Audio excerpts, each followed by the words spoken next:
Hallo Freunde, willkommen zurück zu .NET API Review. Es ist 10 Uhr ish in Redmond, Washington und jetzt haben wir ein großes Issue. No, eine große, I don't care. Genders suck.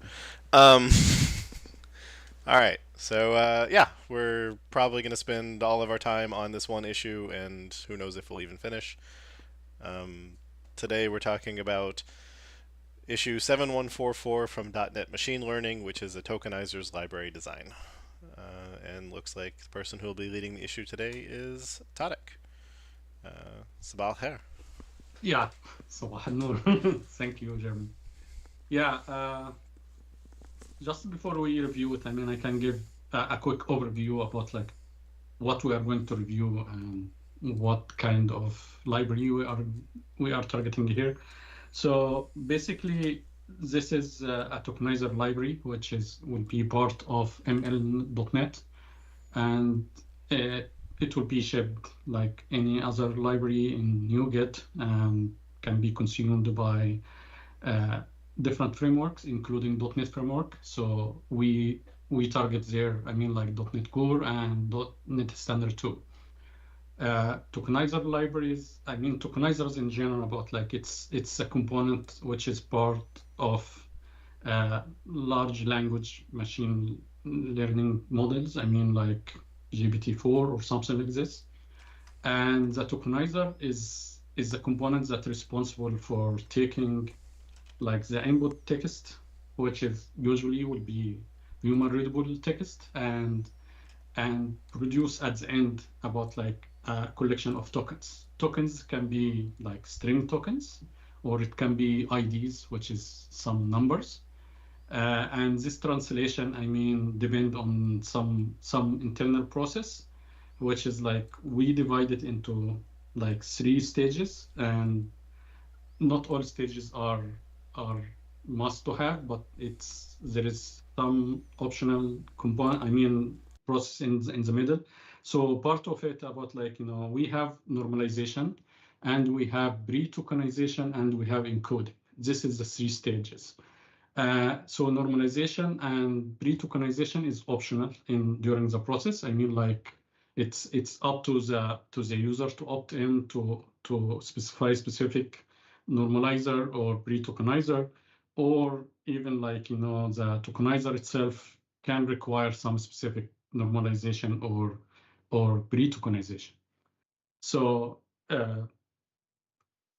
the normalization is kind of like taking the input text and normalize it to some specific form, like uppercasing it or lowercasing it or converting it to the according to the Unicode standard normalization of the string, or it can be more complex than that, about like some some scenarios that require like removing some characters from the input text or inserting some extra characters in the input text, or even like changing some characters, like some tokenizer changes space to some other character to ensure that that space will be included, I mean, inside the process.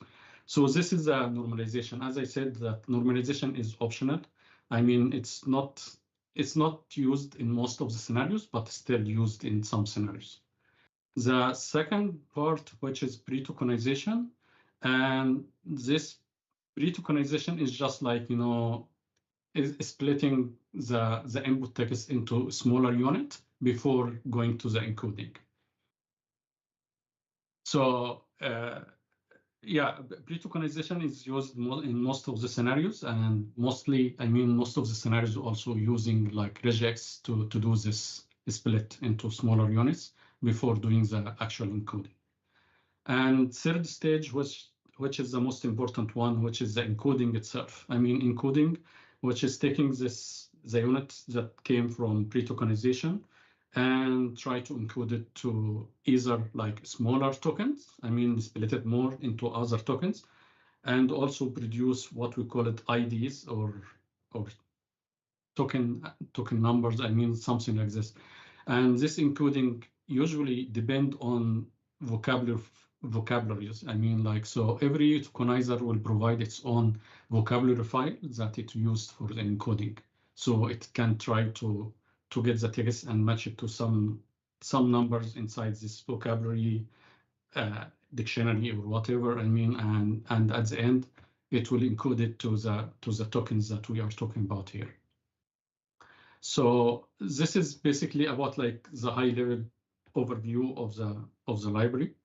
The design here is, the idea is to have a tokenizer abstract class, which is defined the main interfaces that we think that it's most common in all tokenizers that we need to support.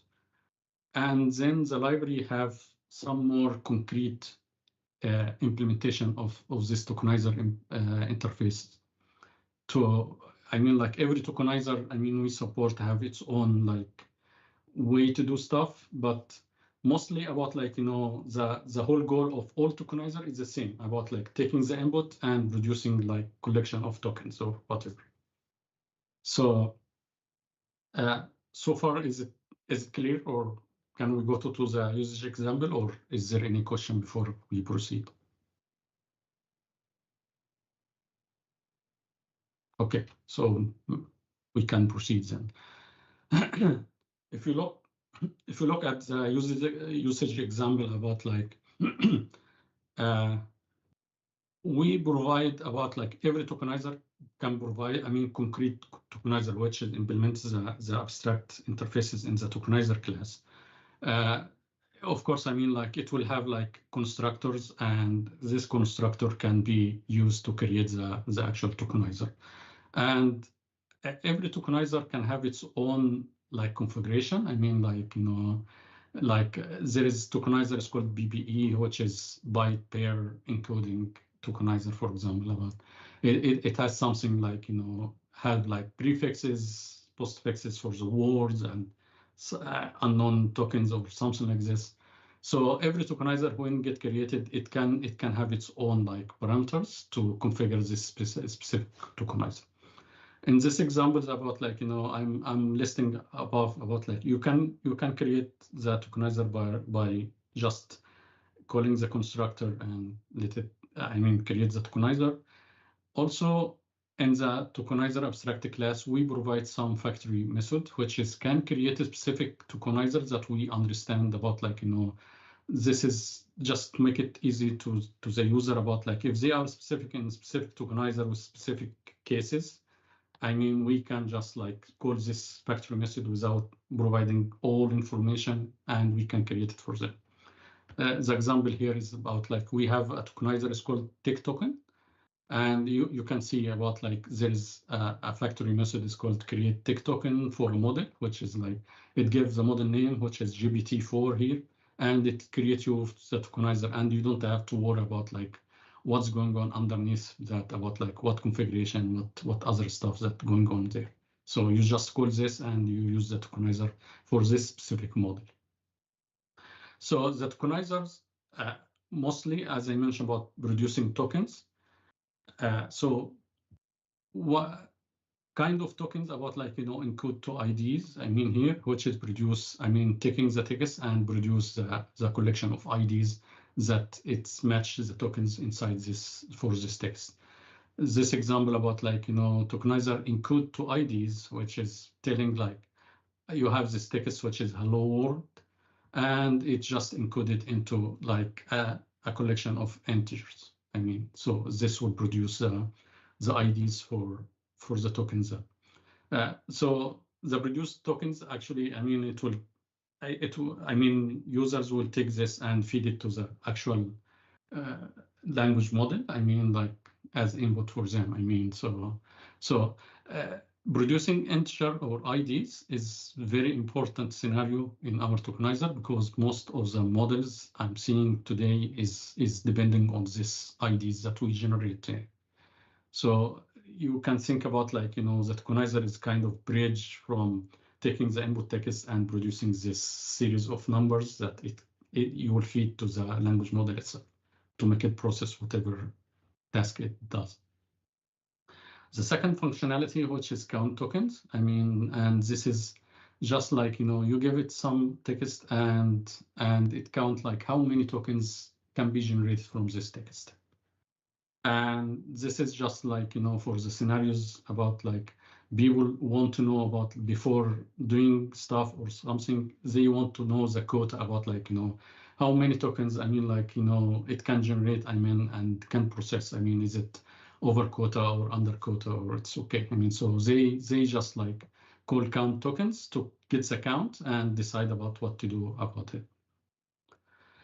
The third scenario, which is full encoding, and this is actually doing the full encoding, means that it generates every possible output from the tokenizer, which includes the string tokens and includes the IDs and also includes the offsets, which is map the token to the where in the original text, not original text, in the text that it's the offset. Like from which index inside the string to how and the length of it for every token. Of course, like full encoding, it will be like costly. Because like it generates everything and it produce strings and so on. So it's possible to be allocating many more stuff than, like it's costly. At the end. We also provide like some kind of functionality, which is in some scenarios about like users want to do like encoding or calculate, like giving some text and saying like, I have the upper limit number of tokens. So it passes the max token count and say like encode up to this count. Don't encode beyond that.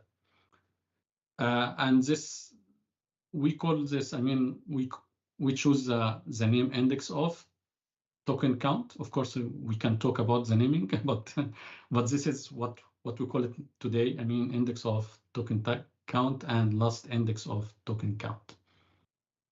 So you can see about like it takes the max token count, which is this is the maximum, and this can do the encoding and return like how many tokens be able to encode and how far in the text it reach to this number of tokens.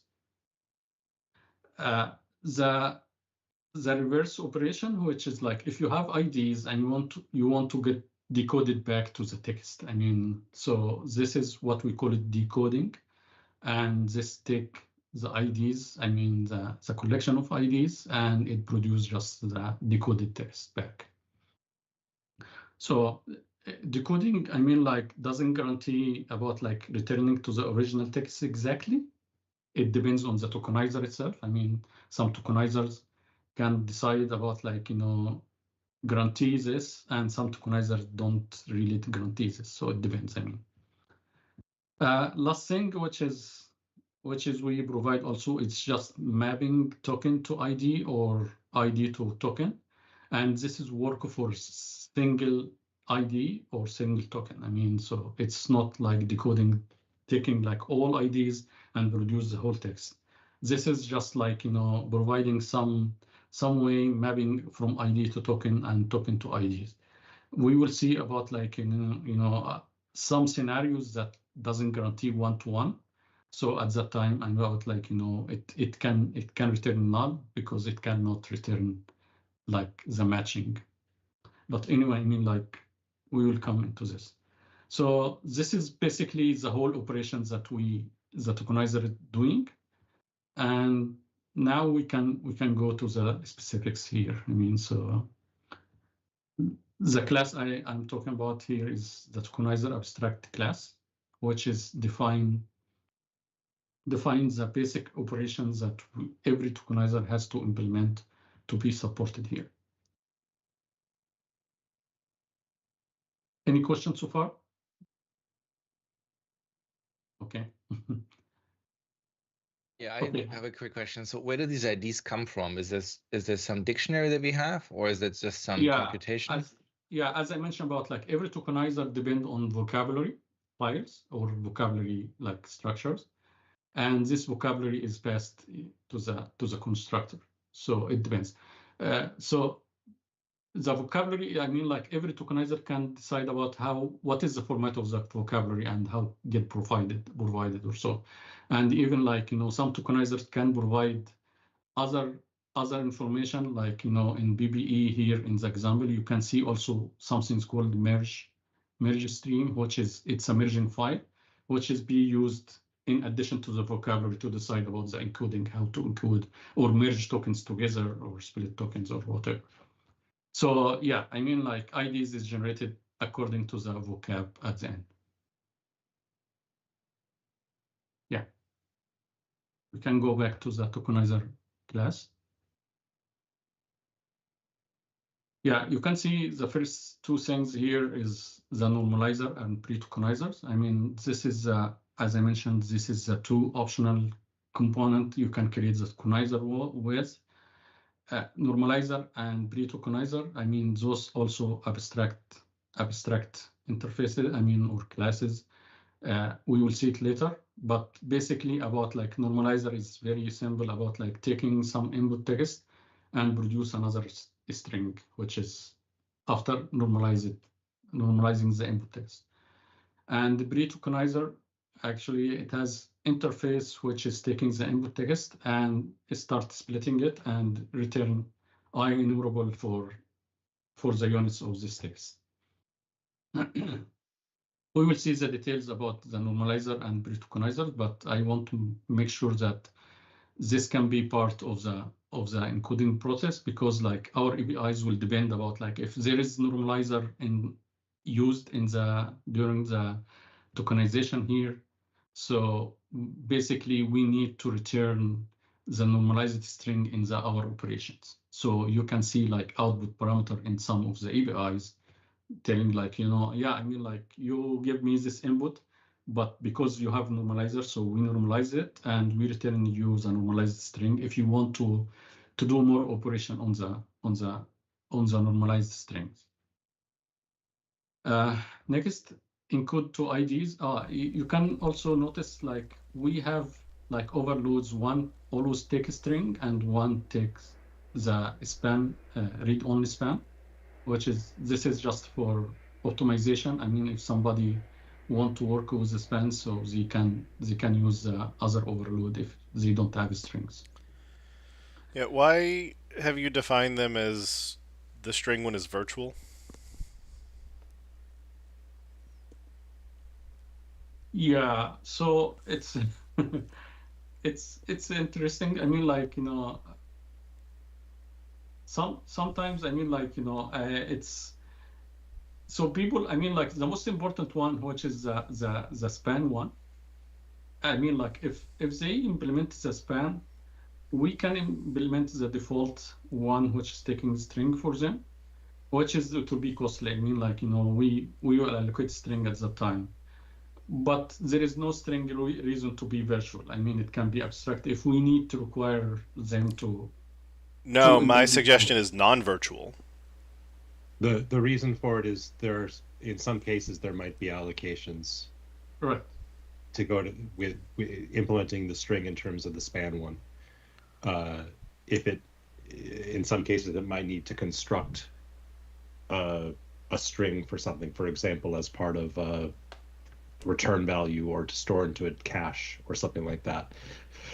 So by having it be virtual, a derived implementation can override and avoid delegating to the span-based one to avoid that extra cost.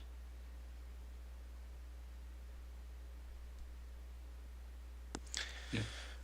But for all of the thing like encode to IDs, you're taking a big text and chopping it up. So why would you want an intact system.string? There's no guarantee that it's a big text. Fair enough. Just having two overloads of the same thing be virtual means you now have the trap that somebody overrides one of them and not the other, and they now do different things. So from a ideal design perspective, only one thing per method group is virtual, and this has 4 virtual encode to IDs. Yeah, but for our case, as Steven mentioned about like we are trying to optimize for allocations and this stuff. So we want to make sure that user or implementer of this be conscious about that. Does it make sense? I mean, to have both abstract, for example, I mean, and force them to implement them. Yeah, if they implement it differently, I mean, so this will be their problem, right? I mean, the alternative is you don't provide the string-based ones at all. I mean, the string ones could be non-virtual. It's the convenience wrapper. But then null guards equals the other. But at that point, there's no benefit to that if there's an implicit cast from string to span. So as long as you're using C# or anything that has implicit casts, there's no benefit to the string-based one. Fair enough. Other than blocking null. So that's the part I don't quite get. So let's say, so what are you doing right now that is not just the implicit cast then? There are caches that these methods hit that if it actually needs to be persisted in the cache, it needs to store the key as a string. Normalization works in terms of strings. So if something doesn't need to be normalized, it can return the original string that was passed in. But if it gets a span, you need to, yeah, you get the idea. Yeah, Gotcha. and tokenization also, if running in down level, I mean, you need, if you're calling regex or something like this in down level, so you have to allocate for that. So does that pre-tokenization? Pre-tokenization, to Tarek's point, is done using regex, and regex pre.NET 7 doesn't have span-based APIs. So does this suggest that, in general, using the span one is bad, and we should cut that one? No. Okay. No, I mean, like, if you're running in .NET 7 and up, I mean, like, it makes sense to take benefit of this optimization. If you have a string, you're better off using the string-based one. But if you have a slice, if you have something that wasn't already materialized as a string, it was some data on the stack, it was a piece of a previous thing, it got passed into you, you're better off using the span one than calling toString to call the string one. By the way, do we have a way to go from a span to back to the string if the span came from a string? No. .toString, which will allocate. There's no way to go from a read-only span of char to a string without allocating, other than for an empty string. Even if the read-only span of char came from a string, we have no way to map that back. Correct.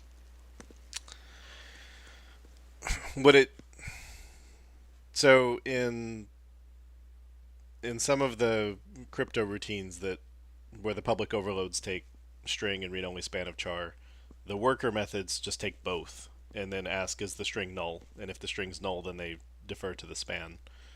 Would making a protected abstract that used that pattern make sense? So we didn't have we have two public interfaces to the same, well, 4 in this case, to the same thing that all need to be overloaded together. Sorry, overridden together. I'm just concerned about the usability of the API at that time. I mean, because like if somebody calling this and you has to provide text and span. No. The caller would only pass text or pass a string or a char, and then these two public methods would then call a protected abstract method that takes both, and then only the tokenizer implementer has to deal with the both. Oh, okay. So only one of them would have a value. Yeah, actually, today's our implementation is like this, but it's internal. I mean, so the methods that take both string and span is internal. Yeah, this could be another way to do it. So we'll have just one abstraction that take string and span. Again, I'm just trying to get to the ideal where in a method group there's only one thing that's virtual, and everything else just is reshaping the one concept into the one virtual. I think this is possible, yes.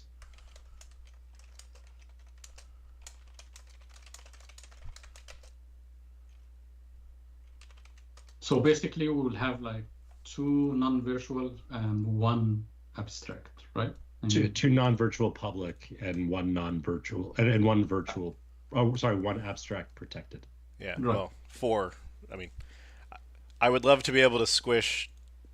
The next thing would be, can we squish these two into one virtual, of that it passes int.max value for max token count. So then we only get this one protected abstract encode to IDs. We can stick the word core on it if we want. That takes a text and a span and a token count and outs all the things. And then the rest of these are just reshaping the data that gets passed into this. So now there's only one method that you override when you're implementing a tokenizer for encoding. Then you got to deal with all the other methods. Yeah, I'm just trying to think about like if there will be any overhead as implementation details about like all the time you have to go through the encode IDs to which is taking all parameters here. But I think it's not a blocker. I mean, it's possible. Yeah, because what are the two methods you're combining into one, Jeremy? I'm trying to combine all 4 of these into one.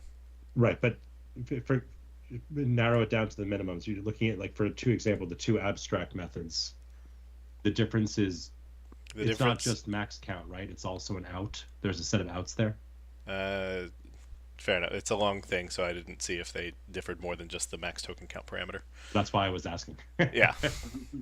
I assumed that this one was just 1 parameter longer. Because consider pre-token, consider pre-token, consider normalization, consider normalization. So I guess this is, does it get to avoid assigning these 2 values? Yes. I mean, like, you could be like, boom, which version am I? But so let's take just the second one, and it would be that. So there are 2 public non-virtual methods, and then they together call this one worker. And we'd need to name this parameter, but that's now these 2 things can't behave differently. I mean, the code could say it chose to ignore span and never checked, hey, I guess this would be, if text is null, then span is authoritative, and they could get that wrong, but again, I'm just trying to avoid the problems that we have with, for example, stream, where there are too many virtuals for the same concept. I know that stream is an evolution problem, but it's a good example. Well, I mean, you're kind of right in this, right? If your V1 starts with like 12 things, then V4 is going to be a fun exercise. So if you get it down to like really like a minimum set in V1, you're probably better off. My other question is like, how do we think about tokenization in general? Like, are we shipping the 6 things that matter, or is this an open-ended thing like stream or text writer where we actually expect like custom implementations? Like, basically, how much should we care? Yeah, mostly about like, our library will provide the most important tokenizers, which implementing most of that. But I can see the scenarios that users can go and want to implement their own.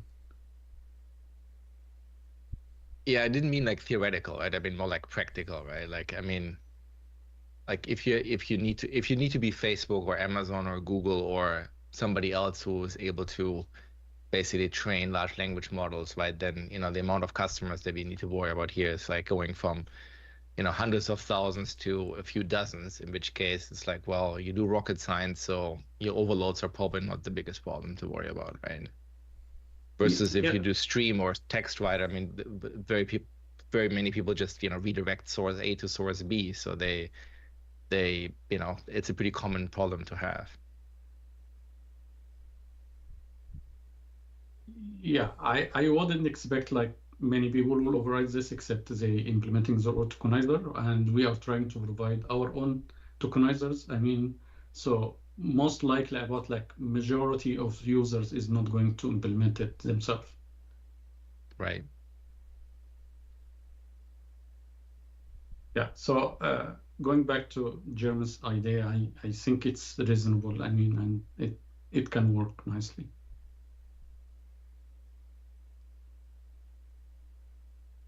And the outs are just usability thing, or is there cost attached to having them in the first place? We still have the same APIs, right? I mean, but it's not virtual, right? So usability will be the same. I mean, nothing changed in the usability, right? No, I meant more like, so another option you have is instead of having outs, you could return a struct, for example, right? That has the token list on it and then the out parameters, right? In which case, if you want to add more things in the future, you just add more things to the struct. You don't have to add more overloads. Oh, okay. But that only works if, the outs are not like, if the outs are just usability thing, then that works. If the out is doing computation that you otherwise wouldn't have done, then putting that on the return doesn't really help you because now you're forced to compute them even if you don't care about them. Across these two groupings, yeah. Yeah, they strike me as a bit like, I can see they're going to be more in the future, right? And then if you want to have that combined with virtualization, then it's going to be a bit of a challenge to reason about those. Mm-hmm. Yeah, I can imagine about like in the future we will have more stuff to add here. But I mean, like one example of it about like if we need to optimize more for encode to IDs more, I mean, maybe it can take also the span output buffer instead of returning like a collection list of int. But we are not going to go through this, I mean, up to this level now because like usability is also important. I mean, so, but in the future, maybe we will need to go into this level. So yeah, I mean, to answer Amos about like, yeah, maybe in the future we expect to add more here. But I'm not sure about like returning like a struct instead of like out parameter here is going to help in scenario like the one I mentioned now. I mean, because like you have to have another signature of this API anyway. I mean, it will not just work. I mean, sure, if you completely change the way you return the tokens from a collection to a span, then yes. But if let's say you started UV1 with just the one that is not the ones with outs, and you just want to return the normalized text or the text length, I mean, you would just add that to the text result, to the tokenization result structure, right? You know what I mean? If the only thing you do is return more data, then that will just fit into the result type. Yeah, this will be the case. We always return just result data. Right.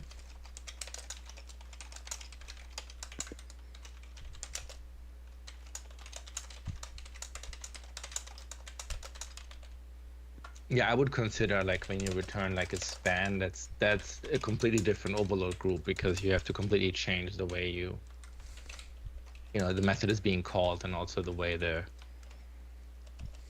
work has to be done is different, right? Right. So, just restating, Emo, your suggestion is like if in V1 it was just this function, Right. then the struct would have just had the one field.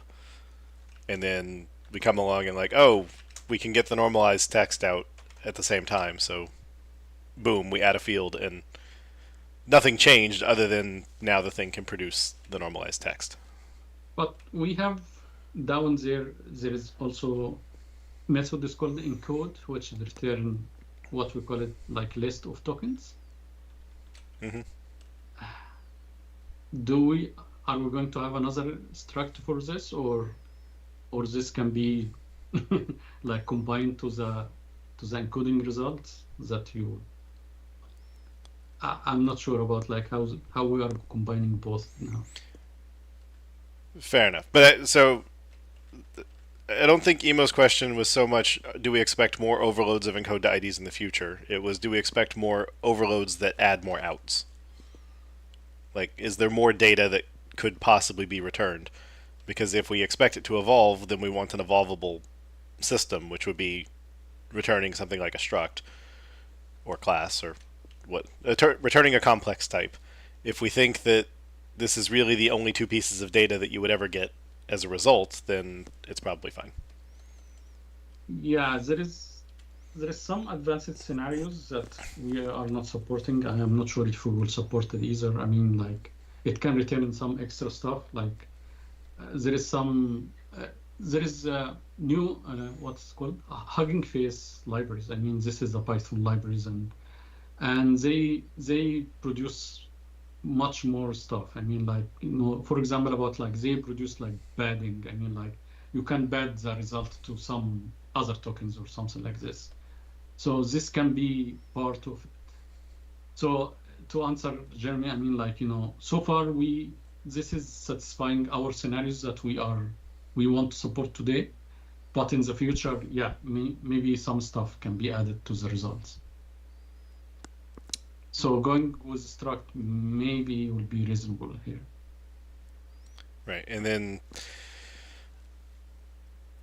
if the encode,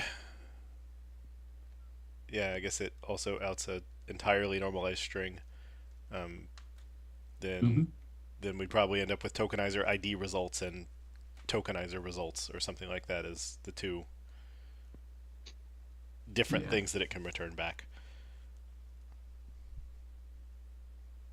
Yeah. Since they have different shapes in their answers. Right. Or tokenizer result can be generic. I mean, like it can return of end, so it return I read only list of end, and it can be of tokens. It return tokens. Fair enough. I mean that works. It is the same as having two types. You just didn't have to name them. Yeah, if we are okay to have two types, it will be better. I mean, just not restrict us with generics. I mean, like, we don't know about like if there will be other differences in the future. I mean, I'm fine with like having a generic. Like, I mean, but you know, just keep in mind, like, if you then do the Tanner thing and say, oh, I want to have one that turns a long and one that returns, I don't know, a half, and one that returns it's like, okay, now we want to have a generic. If it's only ever going to be indoor token, I think it's fine. But I don't know, numeric types recently have seen some sort of explosion, so right. I'm kind of nervous. Well, it's also the question of, with the generic, you're pretty well asserting that they would evolve together. And I guess that's fair. If that's true, shapes, then yes. But if the one that's returning token would have a more complicated piece of data that it could want to return, then it would be weird to put that on the generic and like, oh, the other guy will just never set this. Right. Yeah, I mean, there are pros and cons, that's true. So, yeah. So if we're concerned about evolution, then we may want to turn what I've done as a half doodle into the real answer, and if we're not concerned about evolution, we can keep the shape the way it is. By the way, the same applies in the inverse direction as well, right? I mean, you already take a bunch of parameters. Like, do you think that is evolving? Because then it's the same argument. You kind of want to have a tokenizer settings or something like that you pass in that you can evolve even more easily, right? Yeah, but API usability will be a concern at that time, right? I don't know. Like, I mean, to me, it's like, you know, calling a method that takes 12 parameters is probably not as great as constructing the settings and setting the properties you care about. Like, it's not that you can't do it with methods. It's just that we know that many people don't realize that they can. So they pass in all the parameters, and it's like, oh, I only wanted to set the third one, but no. Yeah, I mean, you get the difference of, like, you can say that this is the shape that you think is approachable, and then only the abstract one starts off taking the settings object, and then later you're like, you know what, we added settings, we're just going to expose an overload that takes the settings directly, or you can do it in the beginning. Again, it's about, you're creating a thing that has virtuals in it, and while I know that that's a thing that's built into the language, virtual and abstract are the two hardest things to get right. Like, you need to think 20 years down the road when you write it. Otherwise, you're going to end up with string. Yeah, you want to minimize. I mean, I think it's reasonable to say you have non-virtual convenience overloads that all they do is just construct the settings, right? And then they never have to evolve, right? They stay the same. And then the only thing you override is the virtual one. Yeah.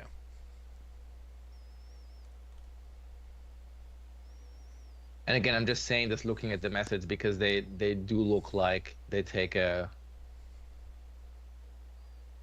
more than I would have intuitively thought they would take. I mean, of course, they take the text, right? That seems pretty obvious, right? But then all the other ones seem to be like configuring the algorithm, and I just would imagine that some of them are just evolving, and yeah. So you're gonna take more.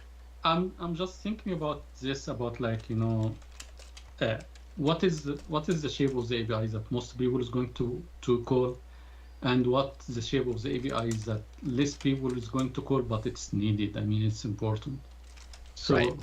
Yeah. So if we can have a simple one, which is like for common use, I mean, like encode to IDs or something like this, to be simple, taking just the text, and like the first one, I mean. Yep. And the other one can be more, yeah, I mean, like if you need to go more advanced, so you need to do more stuff.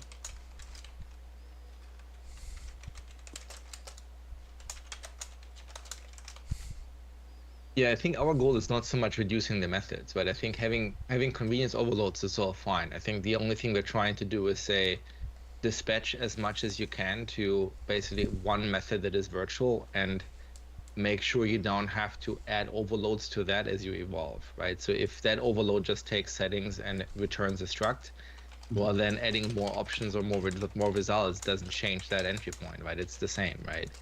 And then you might add more overloads that are non-virtual that, make that scenario easier by taking parameters, right? But your workhorse doesn't change, right? So as you're plugging more things through, like the existing overrides will just forward data accordingly. Like, yeah, that grows up for every piece of input you want to throw at it over time, and every piece of output you want to be able to produce over time. Yeah. Right. Until we make something more primitive than span, and then we have to give this a three-way overload or a three-way input switch. But. Well, yeah, then. And then, all that this method would do is it would say, here, new tokenizer settings. Here's what I want for pre-tokenization. Here's what I want for normalization. Here's what I want for max token count. And yes, produce the normalized text. Yep. That makes sense. Yeah, it's a good idea. And if you want to get a sense for how quickly this goes down, is like just look at JSON serializer, right? Look at all the serialization overloads that we added. We started with, I think, 3, and then now it's like at 12 or something, right? So it's it goes fast. Yeah. Okay. All right. So if this, at least for the virtual or abstract, but same thing. If this is the route we want to go, then we should probably actually talk about these.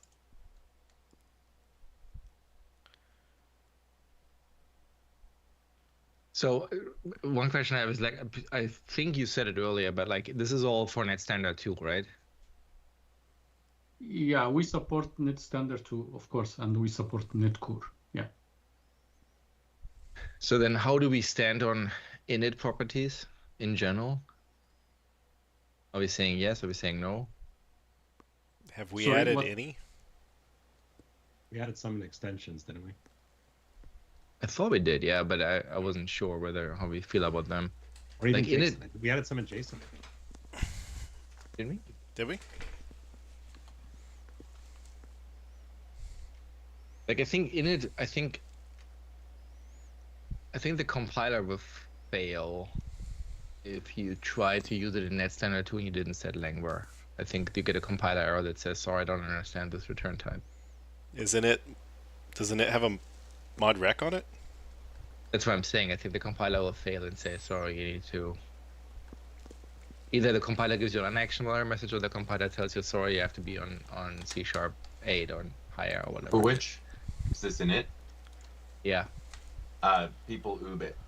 So they define a local is external init type, and then you've got to be very careful that you type forward that in non-net standard targets. So you can oob it. No, I think I think the compiler will have. So if we compile it for net standard 2 and we set lang version to whatever latest, I think the compiler will synthesize whatever attributes it needs. It won't. Not for for some, not for external. You have to do it yourself. It won't synthesize. Oh, sorry. Yes. So what I meant is like, when we build our assembly, the assembly will have an internal type that is the mod opt. But then the consuming code will still fail because the compiler is like, well, sorry, you need to either define the type yourself or you at least have to upgrade your lang version, I'm pretty sure, right?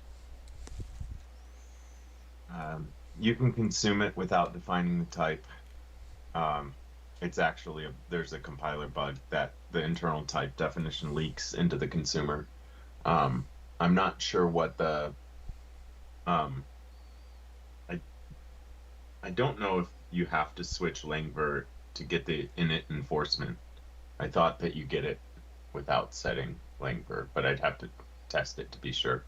But yeah, we can use init on net standard. We have to be careful, but we can use it. Yeah, I think we used it before. I mean, I saw this usage, but this is different about there is other proposal. I mean, in other area, and some users showed some concern using init in the proposal, and the reason because they want to run in .NET framework and they don't want to upgrade the compiler version. And part of the argument they saying that our documentation today saying that in .NET framework compiler after 7.3 is not supported, so they are concerned about that. So I think that I understand where they're coming from, but at the same time, it's basically impossible now to do anything in the AI space and still hold to that point because everything around streaming is surfaced via IAsync enumerable, which is min C# 8.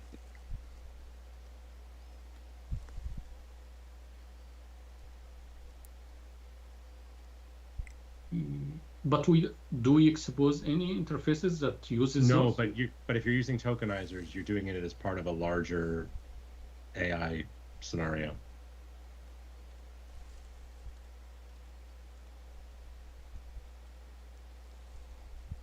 Yeah, that's fine. I mean, we can document like the minimum compiler versions that can be used with the tokenizer library. I mean,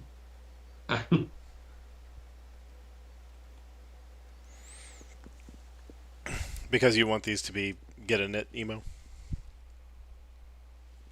I was just asking. I think the nice thing with init is that if you add more properties, then you don't have to add more constructor overloads, right? You just say they're init only. So These don't have any. Like these could just be get set. They don't. Yeah. What does init help with here? I mean, it depends, right? If you want a type that is read only after construction, then normally you have a constructor, and that's the pain to evolve. If you don't care about that, yeah, just make them get set. Yeah, but if it just has value types on it, who cares? And it's a struct, so it's not like the implementation is even going to hold on to Fair some enough. class instance and trust that it was not changed later. Yeah, because space-wise, these 3 booleans are still 1 byte. Like the struct can be made we compact. could make that happen. That's Yeah, not how it would happen by default. Right. But just going for, at some point we will have added enough settings that will exceed the 24 byte. Maybe you've done something wrong if you're still a struct target, but like booleans can be collapsed, so the storage can be kept small. I also don't think it matters if you only take them as parameters. Like the alternative would have been you have taken individual parameters. I mean, if that would have exceeded your 24 byte mark, well, copying the struct versus copying 24 parameters makes no difference at some point, right? Fair enough.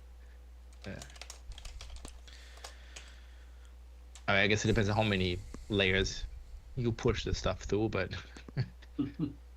just for us, it doesn't make a difference.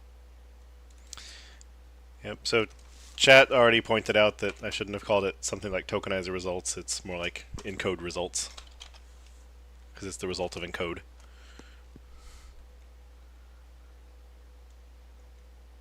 And then Actually, normalized text is not encoding results. I mean, it comes out of encode.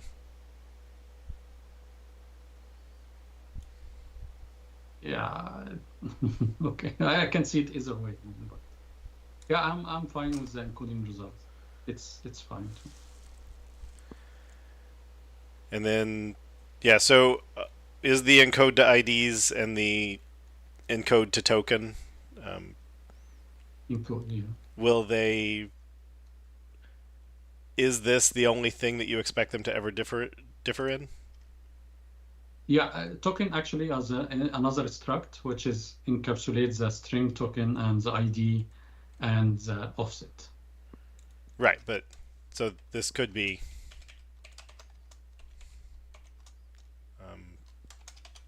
let's come up with a better name, but it could be that, which we mentioned earlier. But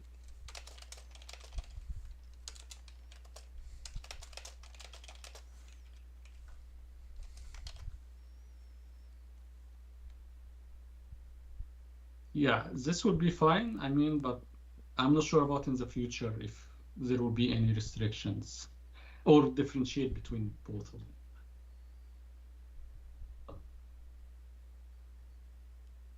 But for this proposal, this would be okay.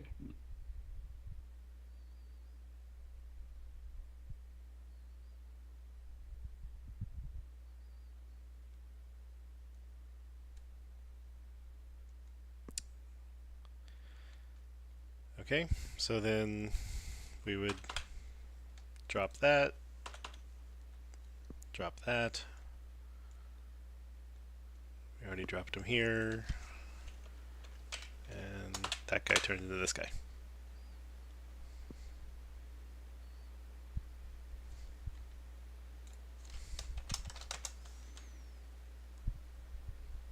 Yeah, except these are now encode results, and I guess this is encode settings.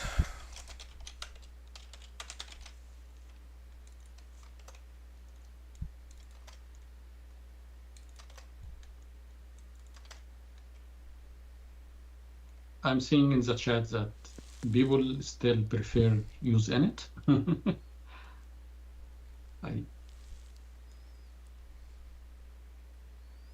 Why? Yeah, who cares? Okay.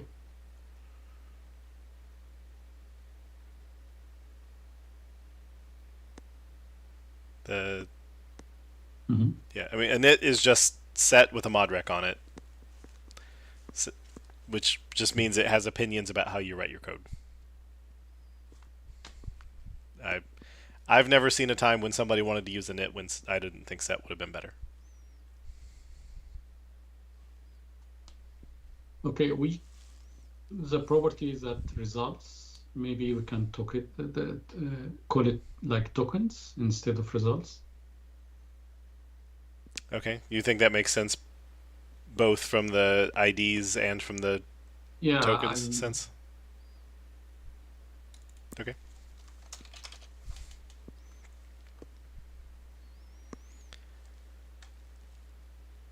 As long as the public shape is only doing these vanity unwrappings, it doesn't super matter. But at some point, you may decide to just make a public wrapper over this, which Yeah. makes me wonder if we should slap the word core on it now and save ourselves pain in the future.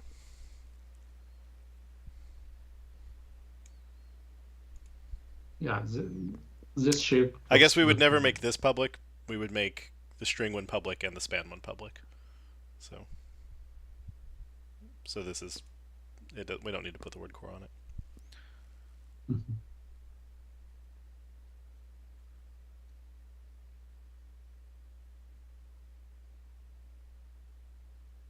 All right, and are we happy with encode settings and encode results? Both their names and their contents. Yeah, looks good to me.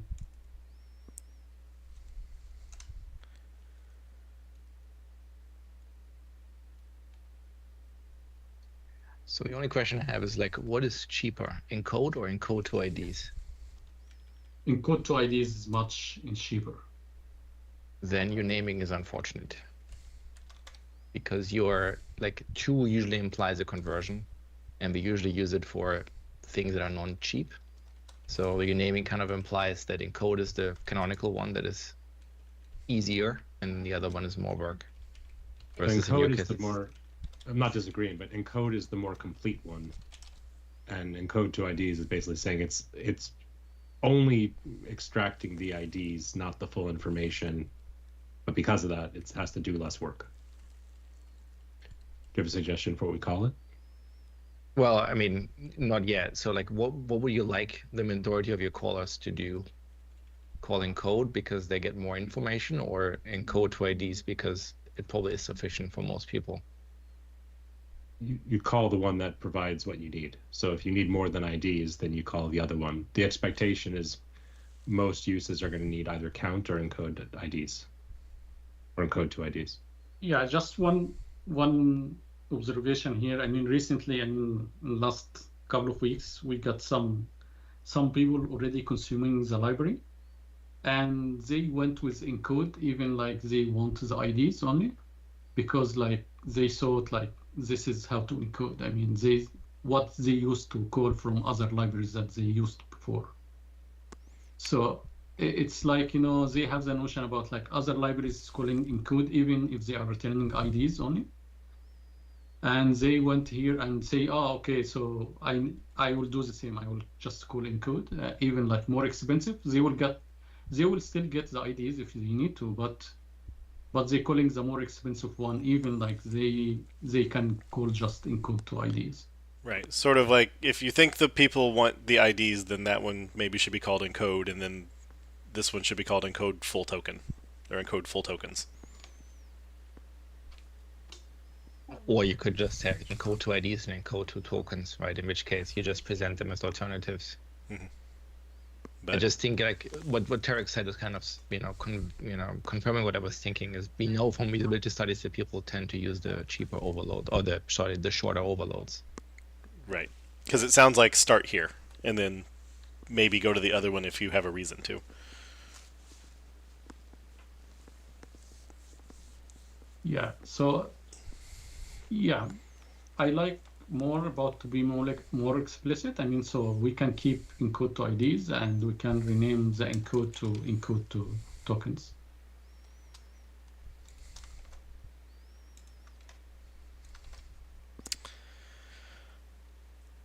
Okay. So before we finish off encode, chat has asked about stream input, and they've also asked why this iRead-only list isn't async enumerable.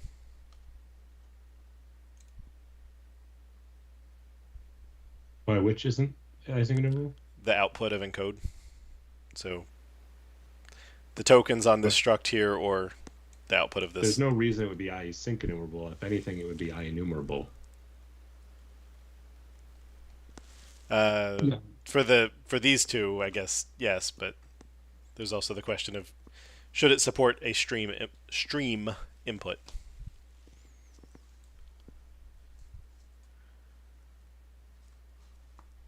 I think this would be more advanced scenario. I didn't see many users want to have a stream in the API.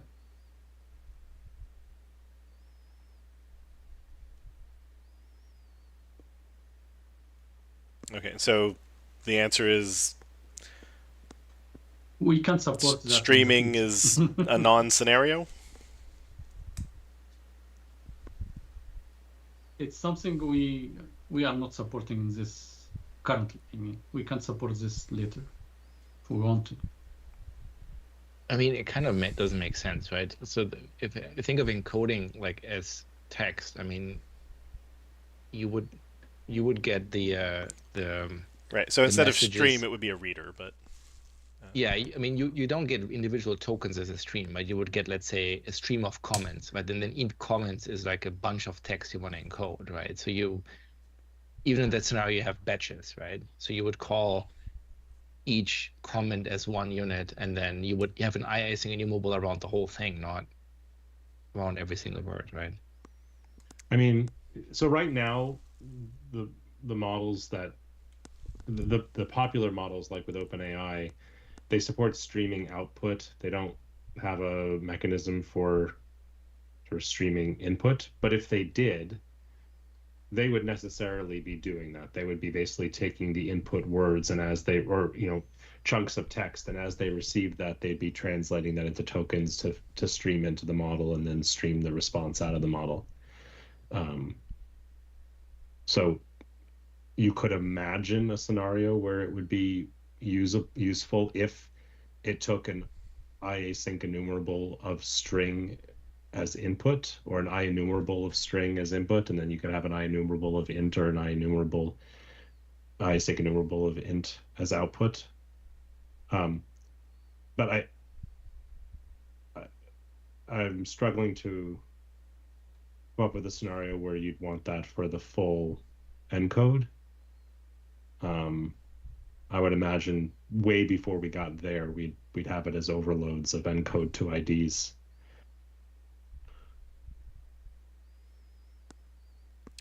right. So if somebody wants to tokenize War and Peace, the expectation is that they would be themselves reading it into a buffer and then just passing in the slices and then concatenating all the lists they get back in together in the end. Or they file read all text, pass in their megabyte, and get back their writ list. Fair enough. I don't remember how big it actually is. I just know it's the reference example of the big book. So. Yeah, you're gonna make me look it up. I mean, text is not that big. Fair enough. If somebody wants to encode all of Project Gutenberg, okay, they can do it It book still by does book. a couple hundred megabytes. Like that's the joke, right? They can do it book by book. So, okay. I mean, yeah. If the answer is it doesn't seem necessary, it doesn't seem necessary to. I was off by a factor of 3. UTF-8 War and Peace is 3 megabytes. Okay. Unacceptable. But in a sensible coding like UTF-16, that makes it 6. I assume it has no special characters.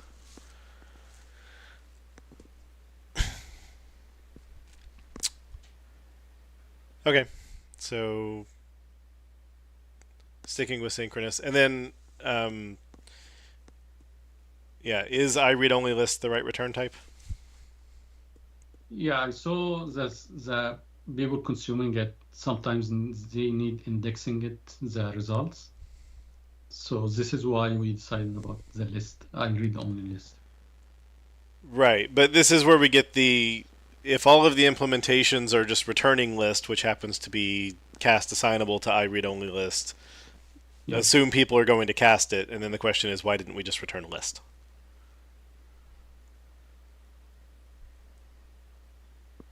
Are we expecting actual multiple implementations of iRead-only list?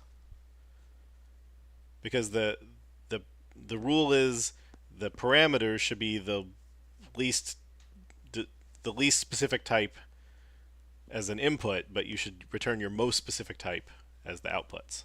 But it's an abstraction. How can we know it? We'd be requiring everyone who implements it to return a list. So it's, do you expect that people are going to actually ever use something other than the normal list?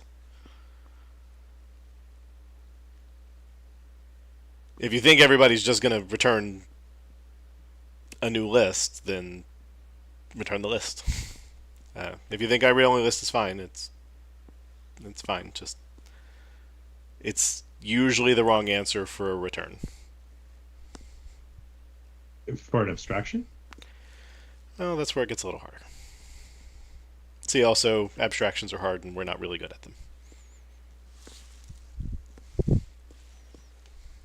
Yeah, so the whole point is like we choose I read only list because like we are not expecting people to mutate that, but usually I mean like most of the implementation just return list, so they can cast it if they need to. Should we be returning immutable instead? Just because there's always the issue where you return I read only list, but what you're actually returning is like a dictionary or an actual list, and users can and will cast it to the mutable version and mutate things. So should this be immutable to actually guarantee users can't mutate it? I would say no. And if the implementation for some reason requires that, it can return its own thing, that it can return a read-only collection event. Okay. Fair Okay. enough.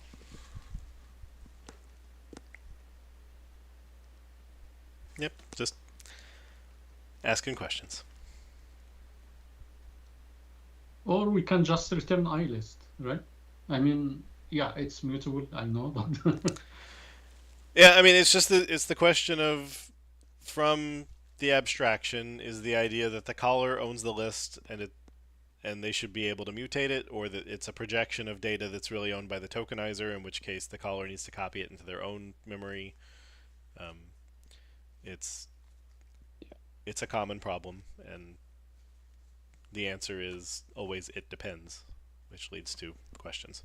Yeah. yeah, so And there's also the case of there's potential it's part of the security auditing considerations we have to have, where if you return an I read only list but the actual underlying buffer is something that tokenizer owns and tracks, and the user is then able to mutate it, then is there potentially any attack vectors or things like that? So it's just one of those things we have to consider what the implications is and if it means we always have to allocate or not.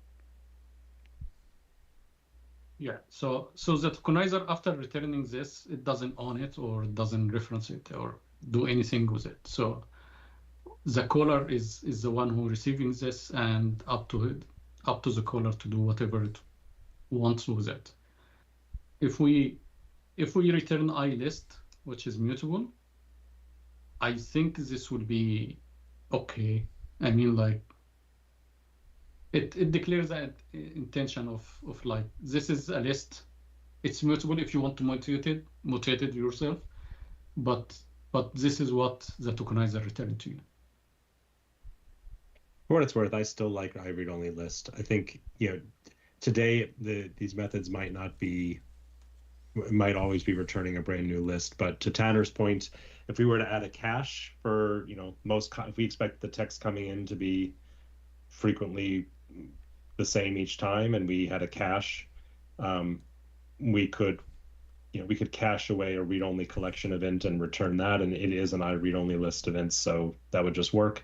It's also an I list event, but then it's kind of lying because it isn't actually mutable. So you get back an I list and you try and add to it and it throws.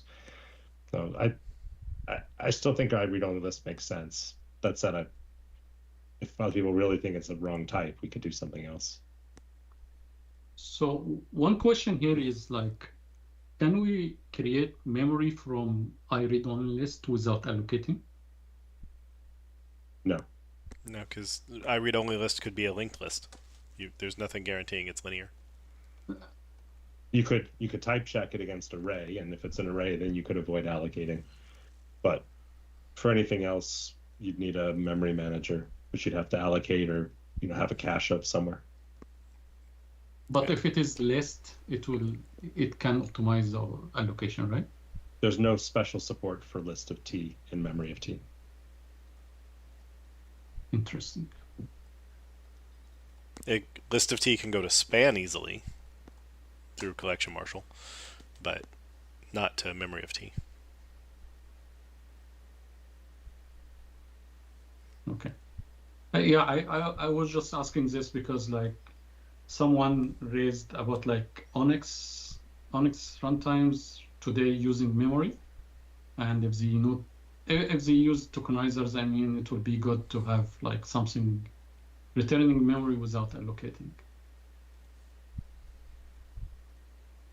Yeah, there's memory doesn't implement iRead-only list or iList for that matter, or IEnumerable for that matter. So going to any of them, you'd have to allocate a wrapper. Okay. And in fact, memory does provide it to enumerable via memory marshal, and it allocates a tiny little enumerable object.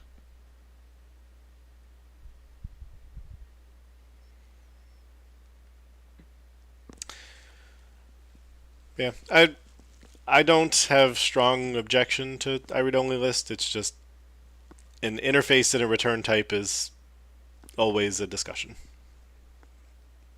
And because now if you return system collections generic list and then at some point change to return read-only collection, that will probably break somebody. And but we say we don't care about that.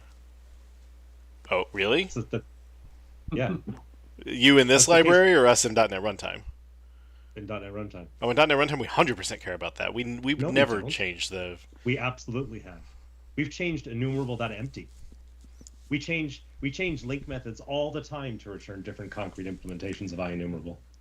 Usually when they're returning non-public types. Even when they're not. Sometimes they return array, sometimes they don't. Okay. I know that in a lot of times, I guess maybe this is me just still thinking from .NET Framework. It's nope, if the hard cast worked, it will work for the end of time. But I mean, I would say at least you have a breaking change at hand, right? Mm-hmm. Whether that's acceptable, I think, is a different question. Okay, iRead-only list is good then. Right. So, and then so we collapsed these, and I named it span because text was taken. Does anybody have a better name? I mean, what is in there? The text, right? So text span. Well, so there's a question of, will this one pass text as both parameters? I thought yes. Fair enough. I would say text span is good.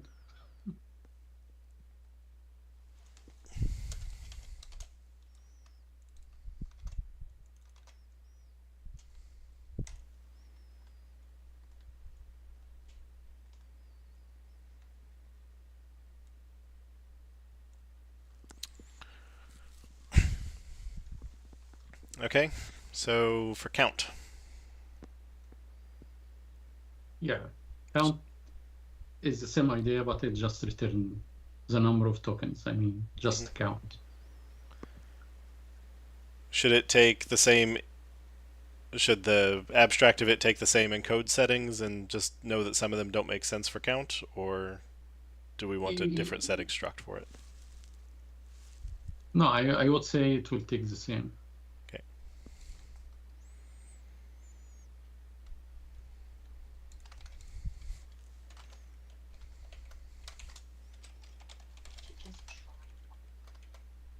What do people do with the count?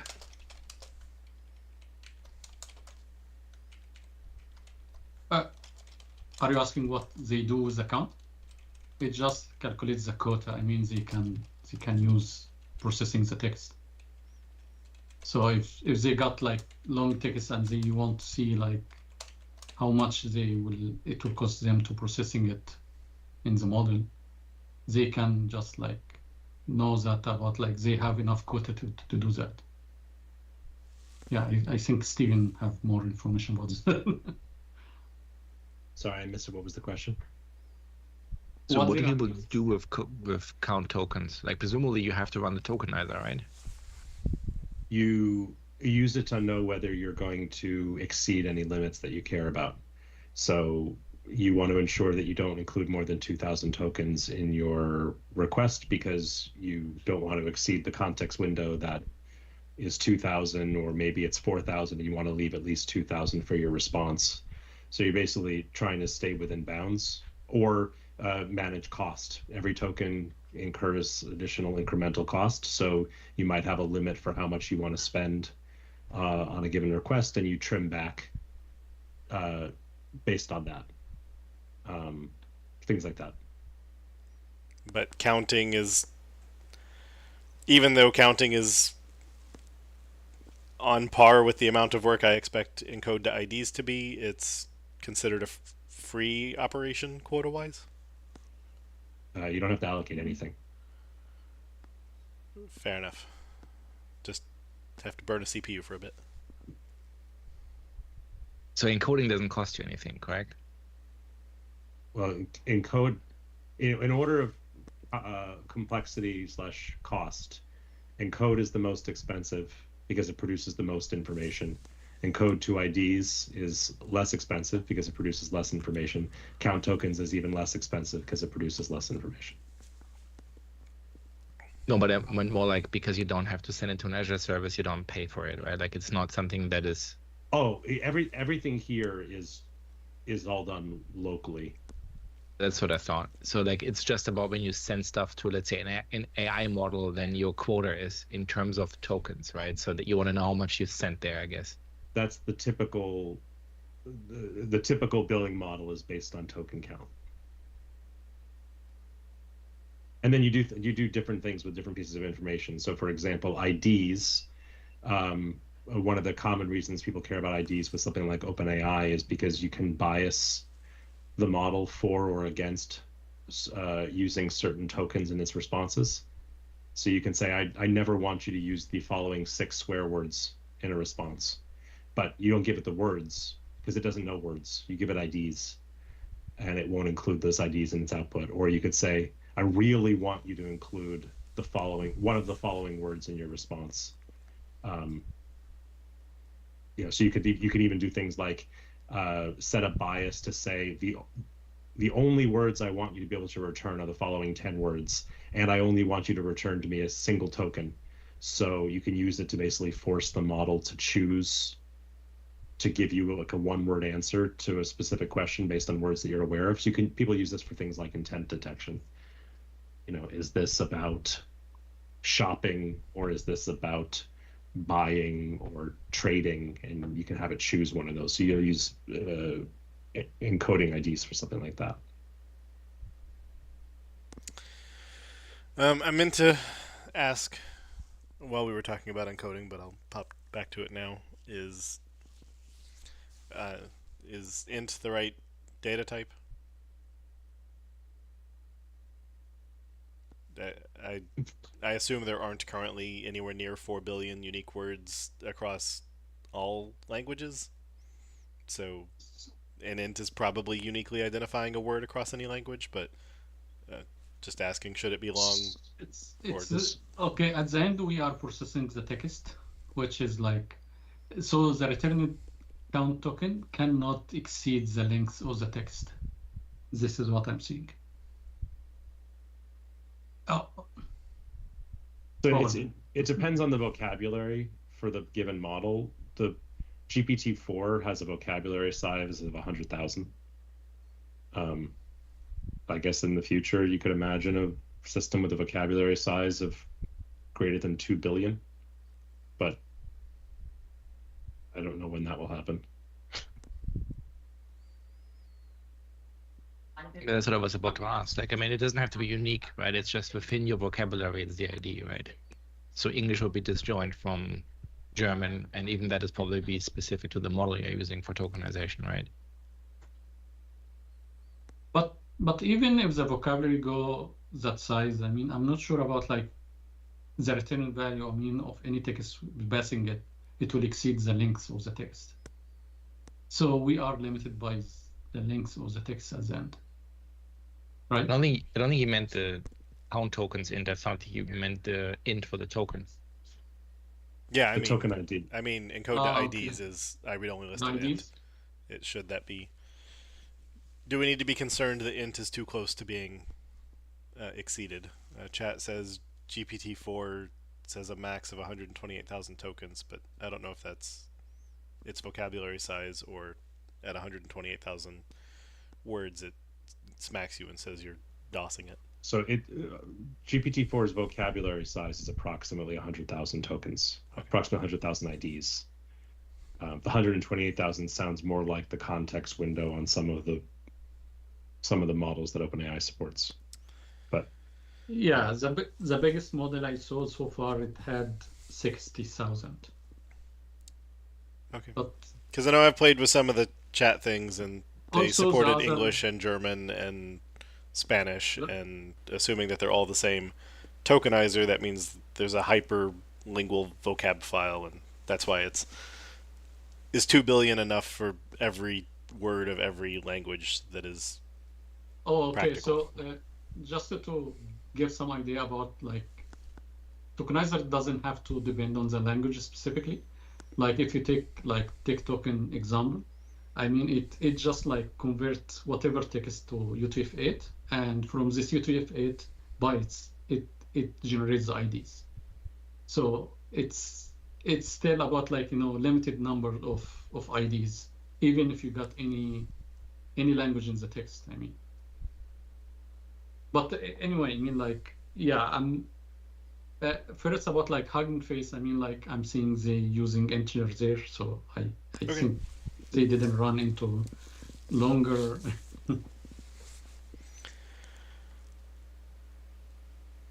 Okay. So now to the two confusing methods. Index of, you mean? Yeah. Okay, so yeah, we tried it to get the best name here, but anyway, I mean, like, so this is mostly about like this method taking the text and taking max count, the max token tag count, and want to see about like how far inside the text it can reach to this max tag count. So this is the purpose of this method. So the question is like, we tried it like different names, but index of token count was the most close one that makes sense. But if So- you have any better suggestion. So this is if you pass hello world and 1, Yes, it's going to so- return 5 because that's the length of hello.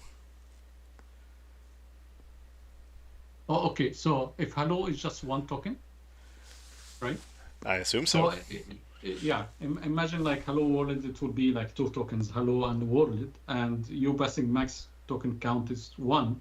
So yeah, it will return you the index, which is it will be 5. The length of the how far you went. Because index of suggests there's a needle in a haystack. And last index of suggests the same thing but searching in the other order.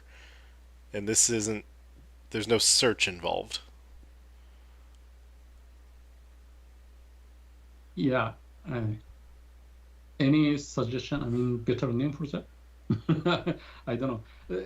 We had something like, trimming and trim to whatever, I mean, stuff like that. But people get confused about it. Because we are not really trimming it, we are just returning the length or something. So you basically just return the length that you processed before you exceeded the token count? So yeah, in index of we return the length. Yeah. the links inside the whole input text. Last index Yeah, of actually returning the index from where you started. You can start. in either situation, you're returning the index in the input of what you're looking for. So if you're looking for 5 tokens, it'll return you, assuming they're there, it'll return you the index just after the last of those 5 tokens. Right, which is the links. So Yes. I guess Yeah. so in that it is slightly an index of what you're searching for is the 6th token, but you say that by passing 5. I mean, there's going to be a differentiation between like how commas and spaces and stuff tokenize, but and whether you're giving the beginning or end of the token, but basically the haystack is the text and the needle is this many tokens, or the token with this number, right? I'm just trying to see how you got to index of, because it feels like it's length of. You got to index of because of what I just said. It's the index of the because you're getting an index into string. Right. With last index of, you're getting an index into the string. You're not getting a length. Both cases, you're getting an index.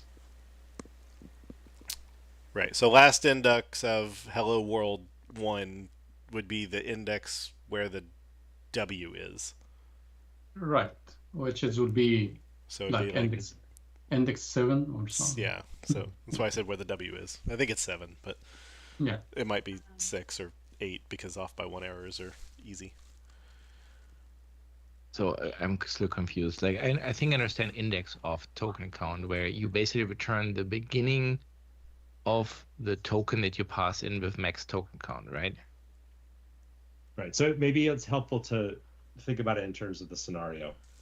So the scenario is you have some text that might be a bazillion tokens, and you only have room for 10 tokens. So you want to basically be able to trim to just after where the 10th token ends. So you want to get the index of where the 10th token ends, so that's getting the prefix of those bazillion tokens. You want the first 10.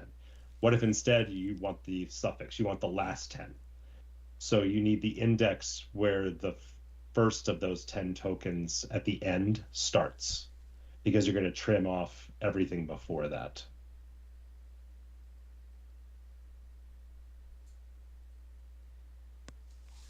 So logically, you're either tokenizing from the beginning or from the end, right? Right. Yeah. Yeah. For something like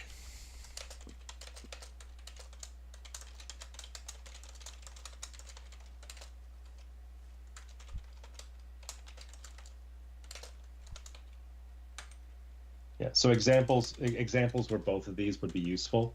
Let's say you were doing retrieval augmented generation, and you went off and you retrieved a whole bunch of information relevant to a query. You looked up in your database and you found all the supporting text relevant to the question being asked, ordered by how relevant it is. So most relevant first, least relevant later. But it's way more than you can possibly fit into your context window. So because the most important stuff comes first, you're going to want to trim off everything after some token count. So you would use index of token count, or whatever we decide to call it.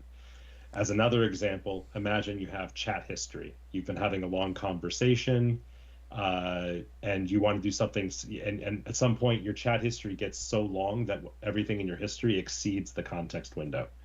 So do you want to take the beginning of the chat or the end of the chat? Well, if you're just doing something simple, the end of the chat is more likely to be relevant to the current conversation than things you discussed 2 days ago. So you want to take the most recent set of tokens rather than the initial set of tokens. And so you would use last index of token count. But I agree, every name that we've come up with here is confusing. This is just the least confusing of the names that we came up with. If folks have things better, we're happy to choose something else. yeah.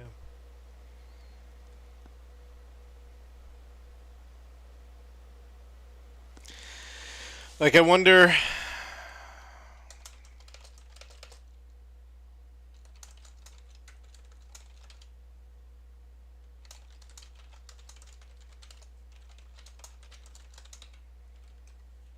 Like, find tokens from start and find tokens from end. But you are not finding tokens here. We are just counting. Right, but then this tells you where in your input you had this many tokens. So go find me 5 tokens from the start. Okay, it's from 0 to 75. Go find me 5 tokens from the end. Okay, it's from 132 to hat 0, hat 1, whatever. Dot dot. But we always And then start from you do. 0. No, I mean, we always start from 0, so why we need to return range? I mean, like, if you do index of, I mean, you start from 0. If you do last index of, you start from the end. So it's always predictable. So why you need to have a range? Fair enough. Because then at least you can describe what the return answer is. That's kind of the real reason. Yeah, in addition, I mean, like, range is not supported in standard 2, so we cannot use it. We can use tuple, of course, I mean, but... That'd be a good reason. Yeah.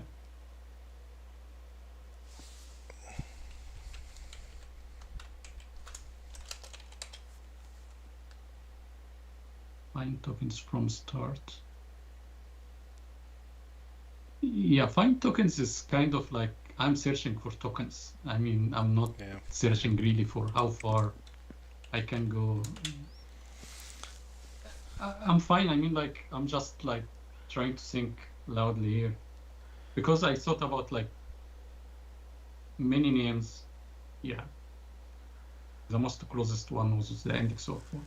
Yeah, chat just suggested index after max tokens and index before max tokens. I don't know that I like those perfectly, but because the index, I mean, once you figure out what it does, it's fine. It's just it's a bit brain melty that you're not giving index of the thing you're looking. You're not really giving it the thing you're looking for. You're telling it when to. Where were you? You're asking the question, where were you when you stopped working? Right. Which the only thing that we have that does that right now that I can think of is like bytes consumed from an operation status method. And I don't think we want to call it like consume token count. Or maybe we do. Maybe it's consume token count and consume token count from end. But at the end, to return an index step, right? So it is not returning count. That's true. So, yeah, maybe. I don't know. Would it be... So again, like length of for the one from the beginning makes sense, and the argument is you say the one from the end is not returning the length from the end, but is returning the offset from the beginning. But right. What if it did just return the length from the end? You'd have to do the subtract from end, but people are used to that from substring. Like, would it make the name more approachable and the code not terrible? Yeah, this would require everyone calling this method will have to subtract the links, right? I mean, subtract from the link, which is like, why they need to do that? I mean, like, I don't know. I mean,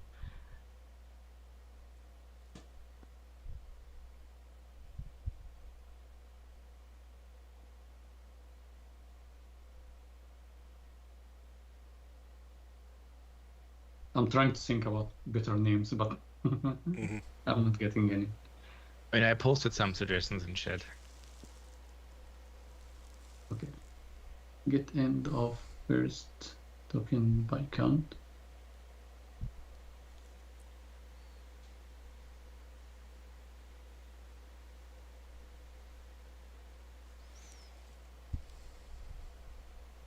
I mean, it is a mouthful, but like I think I don't know. Index off and last index off seem confusing. I mean, you can also just If we use get, I would prefer something like for the index of, we can call it like get length of like by count or something like this. Because like yeah, I So mean this the is name- base. Mhm. Go. So this is basically getting the index of a value in the input. Yes.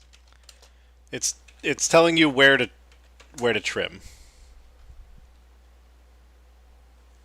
So if you have 5 tokens remaining, this will tell you this slice of input will only have 5 tokens. They may have fewer than 5 tokens. The out token count may have said 2. Yeah. But it'll tell you that this line will not fail your quota.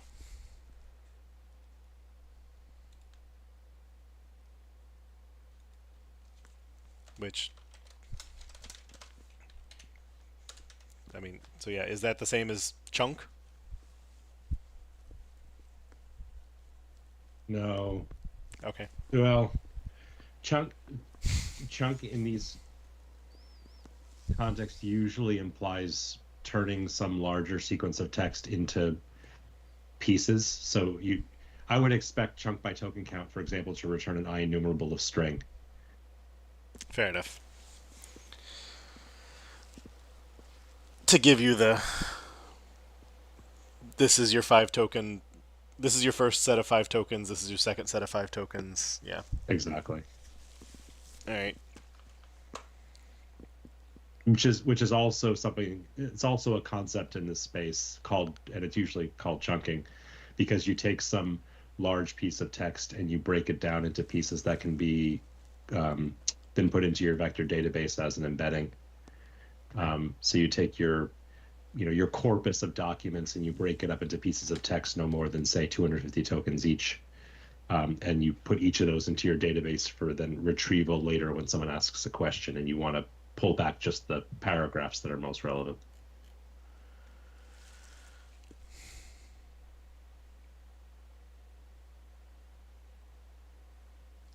Because yeah, again, if we let the from end be a count from end, which I understand is unappealing, then you'd have int count is len. I can type is length by token count from end, and then you'd say send input of input dot length minus len dot dot.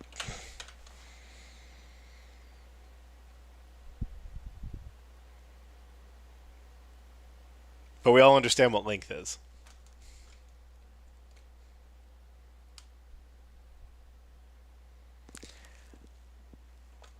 What about instead of saying lengths, we can call it index at that time? Index by token count from end. And they don't have to do any. So just changing index of to index by, and then maybe that is enough to reset people's brains to not wonder what the Yeah. index of means. Maybe, yeah. We could also be weird and call it offset, which is a thing we don't usually use instead of index, but maybe that'll. Yeah, this would work too.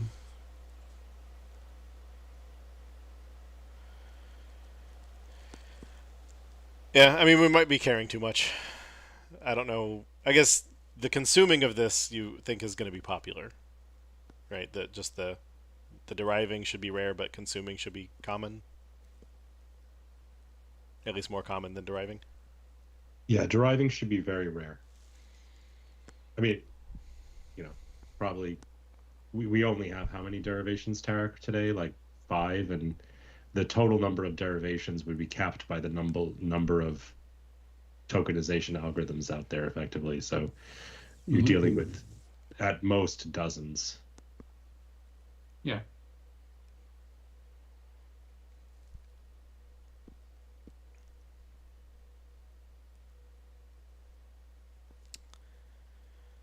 I also don't remember why these are virtual or abstract. That each implementation. Oh, I guess that makes sense. Never mind. Never mind. Well, I mean, they definitely need to know the. Somebody needs to do something fancy for the from end. / last index of.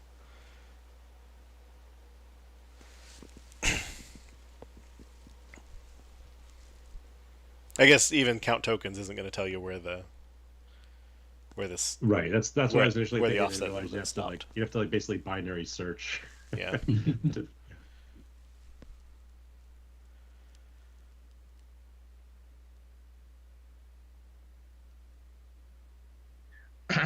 What Amos was suggesting may be reasonable for me. I mean, get index by token count and get index by token count from end.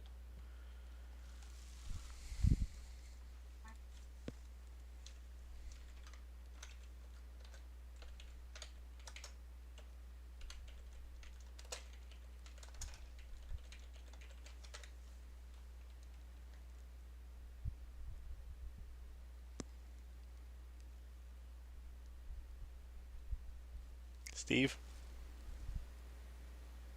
What's the question? Get indexed by? Yeah. How do those make you feel? I'll sleep okay.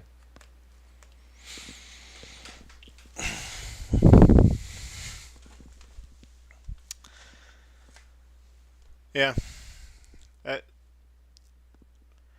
I think it's better than index of and last index of, just because those very much tell my brain this is a needle in a haystack, and this is related but not quite the same thing. Did you purposefully remove the virtual and abstract, or is that unrelated? I'm working on it. Okay.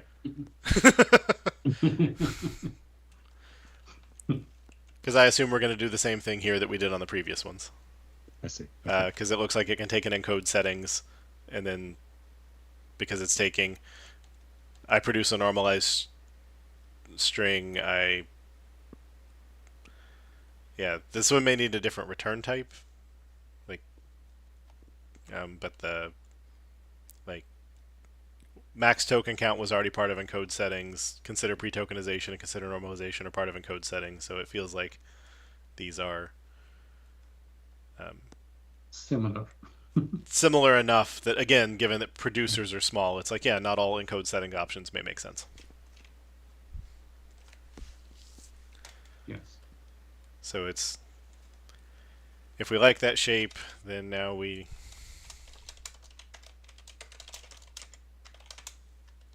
overload them.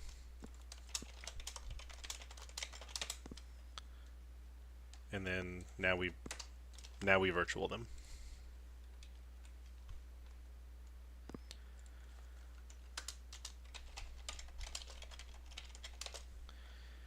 So one question is, do we want to, would it make more sense to an implementation to do these two as one function? Like, should there be a direction parameter passed into the virtual, or do we want it as two virtuals?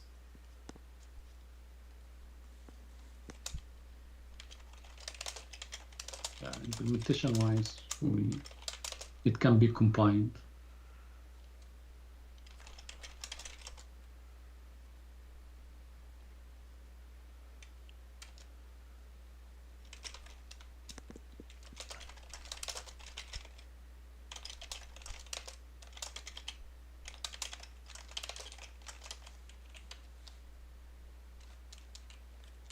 I guess really that should.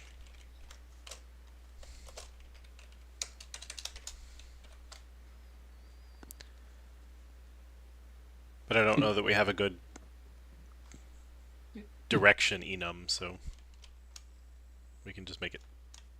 It returns token count also in addition to the index. I mean, oh, yeah.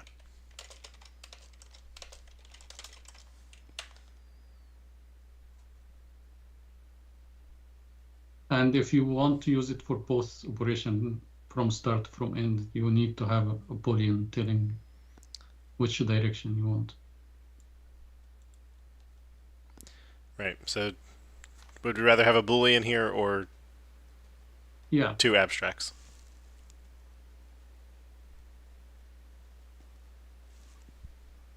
yeah, I don't know. I mean, like, I'm fine either way, I think. But if we need to make sure there is consistency, so one would be better.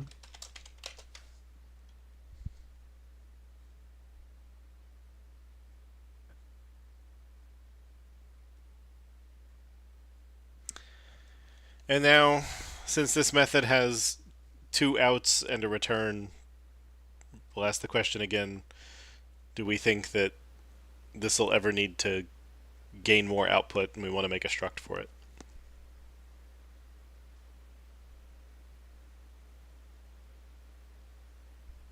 If you think no, then we're fine, and if yes, we need to define it. I cannot think for more stuff can return from here.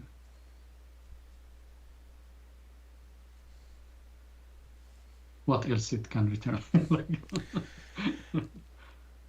I don't know. I mean, yeah, if yeah, you'd started I off mean, without the notion of normalization, then it would have been, oh, should we return the normalized string while we do it? And the then you would have had to add that as an overload. So I can't think of anything else that you would need to add, but this is the first time I'm ever thinking about the space, so I just ask questions. yeah, it's most likely it will not return more stuff later.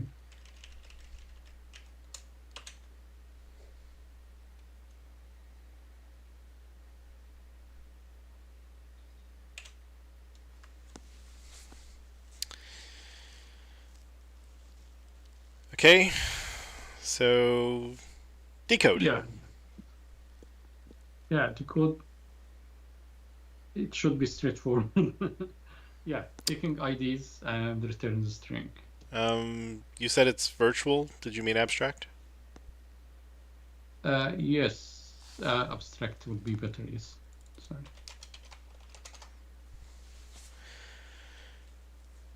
Yeah. So there's a burden on all 12 people to correctly throw argument null exception for in null input, but it's not complex validation, so I won't argue too hard that it should use template method pattern.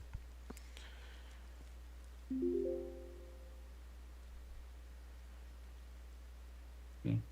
And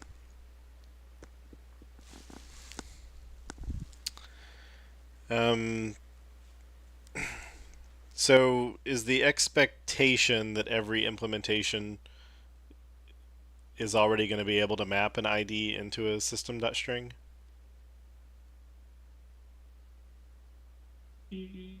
Yeah, it depends. I mean, like there is some cases about like, you can have like what they call it special tokens, which is like they don't want to emit it in a decode operation. So if you're passing like IDs for special tokens only, so to return like empty string or something like that at that time. But other than that, I mean, like, yeah, all implementation should return something. Yeah. Right, but it's chat asked, should there be a version of decode that writes to a span? That then comes down into the problem of you need to tell them your buffer is not big enough and etc. But if the expectation is that they'll either already have had it as a system.string or every time they come through here they get to do their own map up, map down, okay, great, I'm storing this in a dictionary so that the next time somebody asks for token 7, I'll give them the same string, then that's fine. I think we even have a weak dictionary that can do a int to string. Yeah, I don't think we are doing any caching for decoding. I mean, like we have to go through the list of the IDs and generate the tokens for it. I mean, mapping it, and then like concatenating all of stuff to the string and returning it. Oh, right, because this takes a list. It's not decode Right. just a single token. So you're gonna. Yeah. Yeah. So I guess that does ask should it start by having a try write pattern for writing into a span.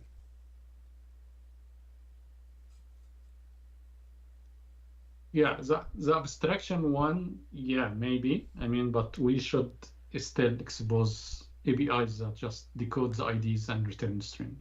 Yeah. Sure, but this is. I don't know if we do it as double abstract or what, but.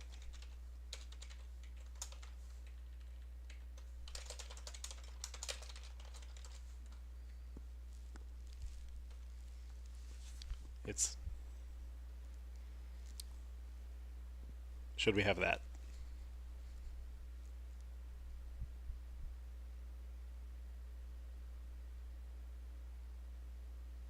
Mm-hmm. Or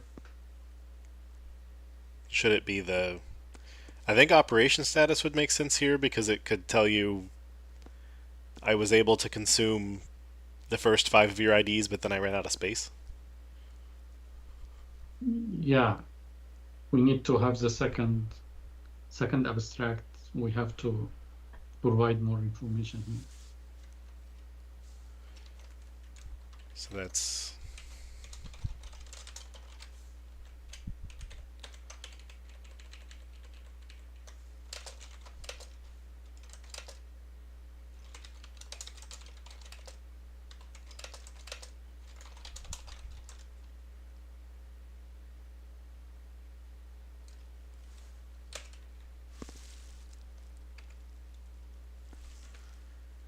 And then now try decode wouldn't be abstract. It could be written in terms of the operation status, or it could be left out.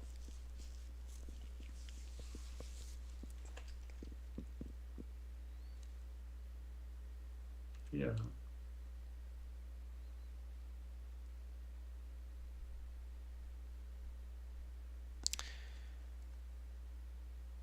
Is this something we can provide later? I mean, in the future, or it's better to have it from now? In general, about the second abstraction. I can't think of an easy way that you could write it as a virtual.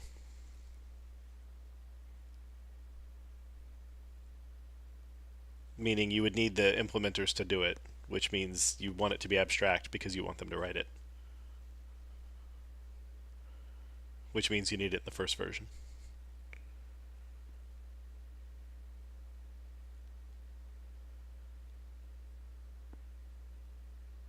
Unless you're saying you think try decode is enough and that we don't care about the operation status one.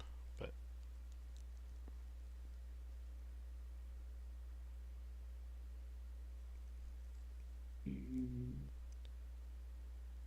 No, I mean, like, if we need to have the second abstraction, so I would say operation status would be important to have. I mean, Steve, you're currently our low allocation driver. Oh. Yeah. That's unfortunate. Okay. I think we are over time, so we can think about it. Continue finishing next time, or?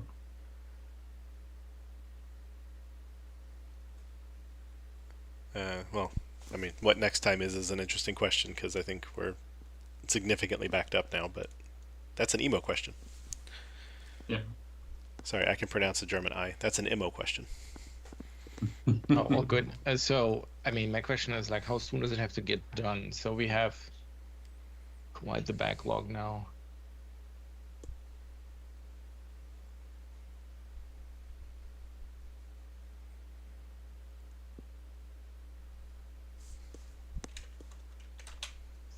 Sorry, that was a question for you. Is there something next week or week after So for Thursday, we have Tensor scheduled. And for next week, I've scheduled some of the smaller ones that we have, but we can probably book next Thursday if that works for you guys. Yeah. That's fine for me.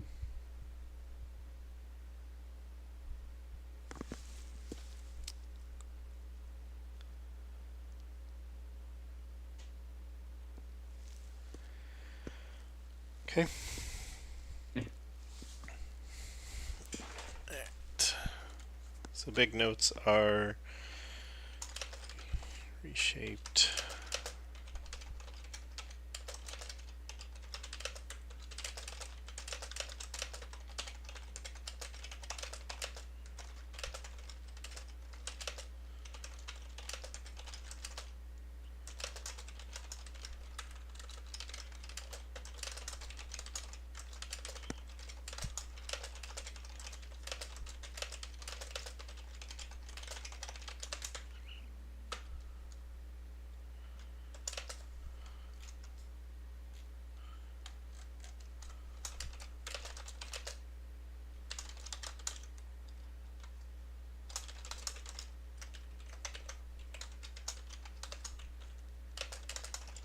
Okay.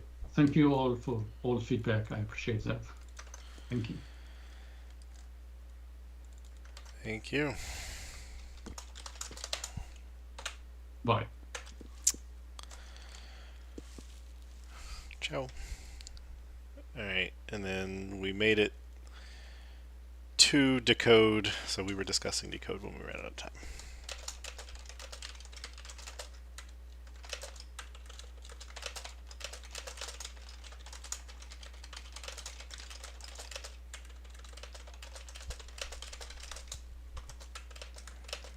Wow, nobody wants to check my minutes today.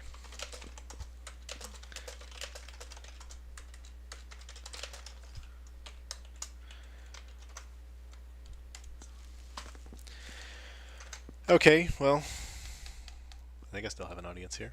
Yeah, I still have an audience here. Well, thanks everybody for joining in. Certainly, we did get a lot of good feedback. Remember, just because we don't take your feedback doesn't mean it wasn't read, and much of it was actively discussed.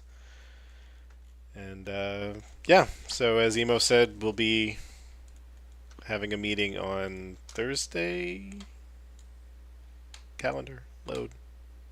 Oh yeah, we're at that fun part where all of our meetings have run out here. I think you just said we're meeting on Thursday. Yeah, my calendar says I have a meeting on Thursday.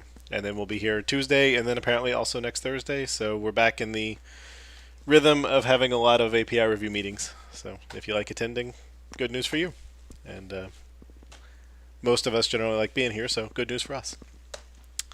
I should totally hit submit on this thing, shouldn't I?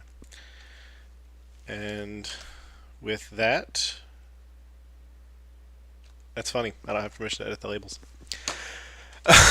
So with that, we'll see you Tuesday, our same .NET time, our same .NET channel. I think I said all my words now. Auf Wiedersehen, and I'll end the stream that I'm the only one on. See ya.